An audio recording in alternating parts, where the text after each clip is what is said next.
মহান আল্লাহ সব প্রাণী ও জীবের কথা শোনেন। যে প্রান্ত থেকেই ডাকা হয় তিনি সাড়া দেন। যখন কেউ বিগলিত মনে একনিষ্ঠভাবে চায় তিনি তা কবুল করে নেন। পবিত্র হজের সফরে এমন কিছু স্থান রয়েছে যেসব স্থানে দোয়া কবুল হওয়ার সম্ভাবনা প্রবল। পূর্ববর্তী নবী রাসূলদের দোয়া কবুল হয়েছিল এসব স্থানে। কাবা শরীফ দেখে দোয়া করা সুন্নত। হাদিসে এসেছে পবিত্র কাবার দিকে তাকিয়ে দোয়া করলে দোয়া কবুল হয়। হাজরে আসওয়াদ থেকে কাবা শরীফের দরজা পর্যন্ত জায়গা ও মিজাবে রহমতে দোয়া কবুল হয়। সাফা ও মারওয়া পাহাড় আল্লাহর নিদর্শনগুলোর মধ্যে অন্যতম। এই দুই পাহাড়েও আল্লাহ তাআলা বান্দার দোয়া কবুল করেন।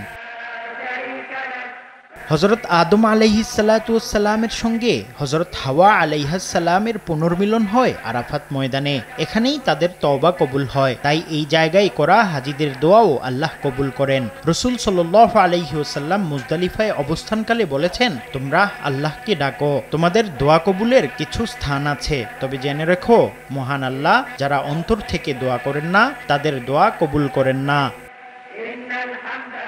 স্বাস্থ্য এবং স্বাদের মধ্যে চমৎকার একটা ব্যালেন্স করে পীর প্রিমিয়াম আয়োডাইজড লবণ।